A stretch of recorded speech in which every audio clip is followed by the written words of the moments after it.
Praise the lord. మన ప్రభువును మన రక్షకుడైన యేసుక్రీస్తు వారి పరిశుద్ధమైన ప్రేమ కలిగిన నామంలో మీ అందరికీ మా హృదయపూర్వక వందనములు. ఈరోజు దేవుని వాక్యము, యెహోవా నీవు మాకు సమాధానమును సిద్ధపరచుదువు, నిజముగా నీవు మా పక్షమును నుండి మా పనులన్నిటినీ సఫలపరచుదువు. యెషయా గ్రంథము 26వ అధ్యాయము 12వ వచనము. Lord, you establish peace for us. All that we have accomplished, you have done for us. Isaiah chapter 26 verse 12. ఈ రోజుకు గాను కృపగలిగిన దేవుడు మనకు అనుగ్రహించిన వాక్య భాగమును బట్టి ధ్యానించుకుందాము. ప్రభునందు ప్రియమైన సహోదరి సహోదరులారా, దేవుడు మన జీవితంలో నెమ్మదిని సమాధానమును అనుగ్రహిస్తాడు. ఆయన మన పక్షముగా ఉండి మన పనులన్నిటినీ సఫలపరుస్తాడు అని లేఖన భాగములు సుస్పష్టముగా తెలియజేస్తున్నాయి. ఈ రోజున నీవు అశాంతికరంగా కృంగిపోయిన వ్యక్తివిగా ఉన్నావేమో, నీ ఉద్యోగము, నీ వ్యాపారములో, నీ కుటుంబములో ఎక్కడ చూసినా సమాధానము కలగడం లేదేమో, హృదయమంతా కలవరముతో భయముతో నిండిపోయి జీవిస్తున్నావేమో, అశాంతిని ఆ కలవరమును దేవుడు నీ జీవితంలో నుండి తీసివేయబోతున్నాడు. నీ యొక్క ప్రయత్నాలన్నీ సఫలము కాక ఓడిపోయినా, కోల్పోయినా, చేజారిపోయిన వ్యక్తివిగా నీ ఉన్నా సరే, దేవుడు నీ పక్షముగా ఉండి నీ ప్రతి పనిని సఫలపరచబోతున్నాడు. అవునండి, మన యేసయ్య మన పక్షముగా ఉండగా మనకు విరోధి ఎవరు చెప్పండి? మనకి ఏ ఆటంకాలు అపవాది కలిగిస్తున్నాడో, ఏ కుట్రలు మన శత్రువులు పన్నుతున్నారో, ఎటువంటి ప్రమాదము అపాయము కలిగించాలని యోచిస్తున్నారో అవేవి కూడా పారవు. మన శత్రువులు, మన విరోధులు మన కన్నిటిని, మన ఓటమిని చూడాలని చాలా ఆశగా ఉన్నారు. అయితే దేవుడు మనకు తోడుగా ఉన్నాడు. కీర్తనకారుడు అంటున్నాడు, యెహోవా నా పక్షము వహించి నాకు సహకారి అయి ఉన్నావు, నా శత్రువుల విషయమైన కోరిక నెరవేరుట నేను చూచెదను అని. మనము దేనిలో అయితే పడాలని మన శత్రువులు ఆలోచిస్తున్నారో వారే దానిలో పడేలాగున దేవుడు చేస్తాడు. అవునండి, మనము మొర్రపెట్టిన దినమున మన శత్రువులు వెనకకి తిరుగుతారు అని వాక్యము సెలవిస్తుంది. భక్తుడు అంటున్నాడు, యెహోవా నా పక్షమునున్నాడు, నేను భయపడను అని. ఈరోజు నీవు ఒంటరివని, అనాథవని, నీ తరపున నీకు అండగా ఎవరు లేరని అనుకుంటున్నావేమో, నీకు న్యాయము దొరకదని ఆలోచిస్తున్నావేమో, నీవు బలహీనమైన వ్యక్తివని యోచిస్తున్నావేమో, దేవుడు నీ పక్షముగానున్నాడు. భయపడకు, ఆయన నీ పనులన్నిటినీ సఫలపరుస్తాడు. దిగులు పడకు, నీవు కోల్పోయిన ఆనందమును, సంతోషమును మరలా నీకు అనుగ్రహించి నీ హృదయములో నెమ్మదిని దయచేస్తాడు. ఒక రోజున అసమాధానకరమైన పరిస్థితుల్లో పేతురున్నాడు. రాత్రంతా ప్రయాసపడ్డాడు, అయినా లాభం లేదు. ఒక్కటంటే ఒక్క చేప కూడా పేతురు పట్టుకోలేకపోయాడు. తన వృత్తిలో తాను నైపుణ్యుడే అయినప్పటికీ ఆ రోజు ఓడిపోయిన వాని వలె ఉన్నాడు. అవును కదండి, మనము ఎన్ని జాగ్రత్తలు తీసుకున్నా, ఎంత బందోబస్తు చేసుకున్నా, ఎంత ప్రణాళికలు వేసుకొని నడుస్తున్నా, ఎక్కడో ఒక చోట ఏదో ఒక రోజు తప్పులో పడిపోతాం, ఓడిపోతాం. అశాంతి, నిరుత్సాహము, నిస్సత్తువ ఆవరిస్తుంది. పేతురు కూడా ఆ విధంగానే ఉంటే యేసయ్య పేతురు పడవలో ప్రవేశించాడు. యేసయ్య పేతురు పక్షముగా ఉండి చేపలకు ఆజ్ఞాపించాడు. అంతవరకు చేపలన్నీ ఎట్టుపోయాయో తెలియదు, కానీ ఒక్కసారిగా అన్నీ పేతురు వరలో చిక్కుకున్నాయి. పేతురు కోల్పోయిన సంతోషం వచ్చింది. పేతురు చేయాలనుకున్న పని కూడా సఫలమైంది. దానికి కారణం దేవునికి పేతురు లోబడడమే కదండి. ఈ రోజున ఈ మాటలు వింటున్న ప్రియమైన సహోదరి సహోదరుడా, నీవు కూడా దేవునికి లోబడితే నీవు కూడా అద్భుతాన్ని చూస్తావు. యేసయ్య మాటను వింటే నీ జీవితం కూడా మారిపోతుంది. నిన్ను నీవు సజీవ యాగంగా దేవునికి సమర్పించుకోవాలి.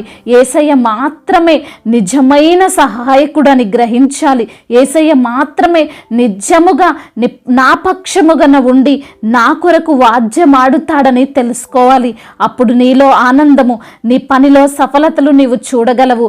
ఈ లోకంలో అందరూ మన కొరకు ఏం సిద్ధపరుస్తారు? మనకు కావలసిన తినుబండారాలు, మనకు కావలసిన వస్తువులు. కానీ యేసయ్య సమాధానాన్ని మన కోసం సిద్ధపరిచుంచాడు.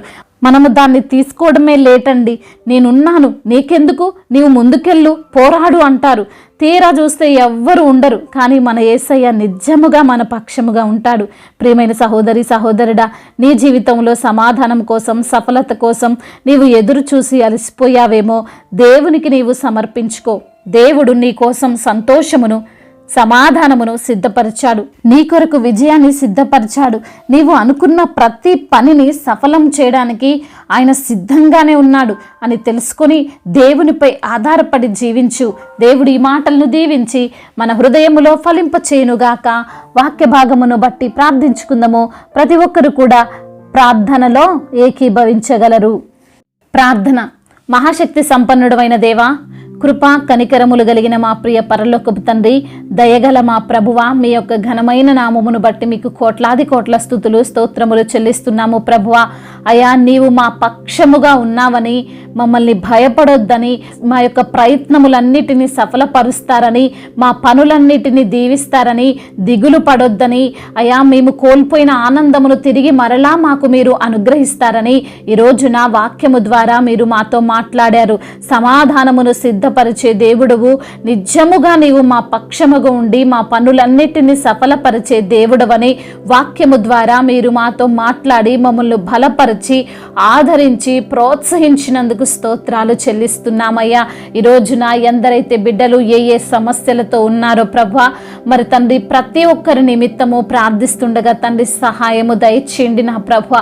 వారికి ఉన్న అనారోగ్య సమస్యల నుండి వారికి విడుదల దయచేయండి, వారిని లేవనెత్తండి అయా. కృంగిపోతుండగా తండ్రి మీరే తండ్రి అయా మీ యొక్క తండ్రి ఆదరణ బిడ్డలకు దయచేయమని వేడుకుంటున్నాము. వారికి వచ్చిన రోగాన్ని బట్టి చింతించక అయా, వారికి వచ్చినటువంటి వ్యాధిని బట్టి వారు కృంగిపోక అయా, మరి తండ్రి స్వస్థత పొందుకొని బిడ్డలుగా వారిని తండ్రి మీరు ఆశీర్వదించమని వేడుకుంటున్నాము అయా. మరి హాస్పిటల్ బెడ్స్ పై ఉండి ప్రభువా, మరణ పడకపై ఉండి నా తండ్రి అయా బిడ్డలు మొరపెడుతుండగా వారికి తండ్రి మరణశయ్య మీద రోగశయ్య మీద యెహోవా వారిని ఆదరించును, రోగము కలగగా వారిని స్వస్థపరుస్తాను అంటున్న తండ్రి బిడ్డలకు యేసు నామములో సంపూర్ణ స్వస్థతను విడుదలను దయచేసి మీ సన్నిధిలో సాక్షులుగా వారిని నిలవబెట్టమని వేడుకుంటున్నాము తండ్రి అయా. ఎందరైతే బిడ్డలు రుణ భారాలతో ఉన్నారో నా ప్రభువా, ఆర్థిక సమస్యలతో ఉన్నారో నా తండ్రి, ఆ యొక్క రుణ భారాల నుండి విడుదల దయచేయండి, ఆర్థిక సమస్యలను కొట్టివేయండి, వారికి ఉన్న ప్రతి అవసరత మీ యొక్క మహిమైశ్వర్యంలో తీర్చమని వేడుకుంటున్నాము ప్రభువా అయ్యా. అదేవిధంగా నా తండ్రి కుటుంబ సమస్యలు, కుటుంబ కలహాలు, భార్యాభర్తల మధ్య విభేదాలు, తండ్రి అన్నదమ్ముల మధ్య విభేదాలు, వీటన్నిటి నుండి విడుదల దయచేయండి. శాంతి కలిగిన కుటుంబముగా, సమాధానము కలిగిన కుటుంబముగా ఆ కుటుంబమును లేవనెత్తండి. ముఖ్యంగా భార్యాభర్తల మధ్య తండ్రి ఉన్నటువంటి ఆ డిస్టర్బెన్స్ అంతటిని తీసివేయండి. ఒకరినొకరు అర్థం చేసుకొని ప్రభువా, మరి తండ్రి వారికి మీరు ఇచ్చిన జీవితంలో ముందుకు నడవడానికి కృపను అనుగ్రహించమని వేడుకుంటున్నాము. చిన్న బిడ్డలను దీవించండి. యవన బిడ్డల కొరకు ప్రార్థిస్తున్నాము. యవన వయసులో ప్రభువా, పాపము వైపు బిడ్డలు చూడకుండా, త్రొట్టిల్లకుండా, పడిపోకుండా నా ప్రభువా వారిని తండ్రి మీ వాక్యము చేత స్థిరపరచమని వేడుకుంటున్నాము తండ్రి. వృద్ధులను మీరు బలపరచండి, అనాథలను అభాగ్యులను ఆదుకునే దేవుడవు అయా. విధవరాల పక్షాన న్యాయము తీర్చే దేవుడవు, నిన్ను నమ్మి నిన్ను ఆశ్రయించిన వారిని ఎన్నడూ విడిచిపెట్టనన్న దేవుడవయ్యా. బిడ్డలకు మీరే తోడుగా ఉండమని వేడుకుంటున్నాము తండ్రి అయా. గర్భఫలము లేని బిడ్డలను మీరు జ్ఞాపకము చేసుకొని ప్రభు వారికి గర్భఫలమును దయచేయండి తండ్రి. అదేవిధంగా బిజినెస్ చేస్తున్న వారిని దీవించండి, చేతి పని చేసుకుంటున్న వారిని ఆశీర్వదించండి. ఇతర దేశాల్లో ఉంటున్న ప్రతి బిడ్డకు మీరు తోడై ఉండండి నా తండ్రి. మా భారతదేశమును, తెలుగు రాష్ట్రాలను కూడా జ్ఞాపకం చేసుకోనండి. కోర్టు సమస్యలు, ల్యాండ్ సమస్యల నుంచి విడుదల దయచేయండి ప్రభా. ప్రయాణాల్లో ఉన్న ప్రతి బిడ్డకు మీరు తోడై ఉండండి. మీ యొక్క దేవదూతల కావలి దయచేయండి నా తండ్రి. అదేవిధంగా సువార్థికులను దీవించండి, మిషనరీస్ని ఆశీర్వదించండి ప్రభా. దైవజనులకు మీరు తోడుగా ఉండండి నా ప్రభా. వారి పరిచర్యనంతటిని దీవించండి. అనేకులకు తండ్రి అయా, మరి తండ్రి మీ యొక్క వాక్యమును అయా మరి బోధించుటకు కృపను అనుగ్రహించండి. అనేకులు రక్షణ పొందుకొని, మారు మనసు పొందుకొని మీ యొక్క నిత్య రాజ్యంలో ఉండడానికి సహాయము దయచేయండి. ఇంకా రక్షణ లేని బిడ్డలను జ్ఞాపకం చేసుకోనండి. త్రాగుడు వ్యసనాలకు బానిసలై, వ్యభిచార వ్యసనాలకు బానిసలై ప్రభువా అయా, మీకు విరోధముగా నడుస్తున్న ప్రతి బిడ్డకు ప్రభువా మరి తండ్రి అయా నూతన ఆత్మతో వారిని నింపమని బ్రతిమిలాడుకుంటూ తండ్రి ఇంతవరకు చేసిన ప్రార్థన అంతటిని మీ పాద సన్నిధిన చేర్చుకోమని మా నాథుడు, సర్వశక్తిమంతుడు, సర్వాధికారి అయిన నజరేయుడైన యేసుక్రీస్తు వారి ఉన్నతమైన నామంలో ఈ ప్రార్థనను అడిగి వేడుకొని పొందుకొని ఉన్నాము మా ప్రియ పరలోకపు తండ్రి. ఆమేన్. ఈరోజు పెళ్లి రోజు మరియు పుట్టినరోజు జరుపుకున్న వారందరినీ దేవుడు దీవించి సకల మేలులతో, ఆశీర్వాదములతో, కృపాక్షేమములతో దేవుడు మిమ్మల్ని నింపునుగాక. మీ యొక్క ప్రార్థన అవసరతలను మాకు తెలియజేయగలరు. మీ కొరకు మేము తప్పక ప్రార్థిస్తాము. మొదటిసారిగా మన యొక్క ఆదరణ వాక్యం చూస్తున్నట్లయితే తప్పకుండా సబ్స్క్రైబ్ చేసుకోగలరు. ఈ వాక్యం మీకు ఆశీర్వాదకరంగా ఉండినట్లయితే అనేకులకు కూడా ఈ వాక్యాన్ని పంపి మీరు కూడా దేవుని యొక్క రాజ్య సువార్తలో పాలిభాగస్తులు కావాలని దేవుని పేరిట మనవి చేసుకుంటున్నాను. May God bless you all. దేవుడు మిమ్మల్ని దీవించి బలపరిచి స్థిరపరచునుగాక.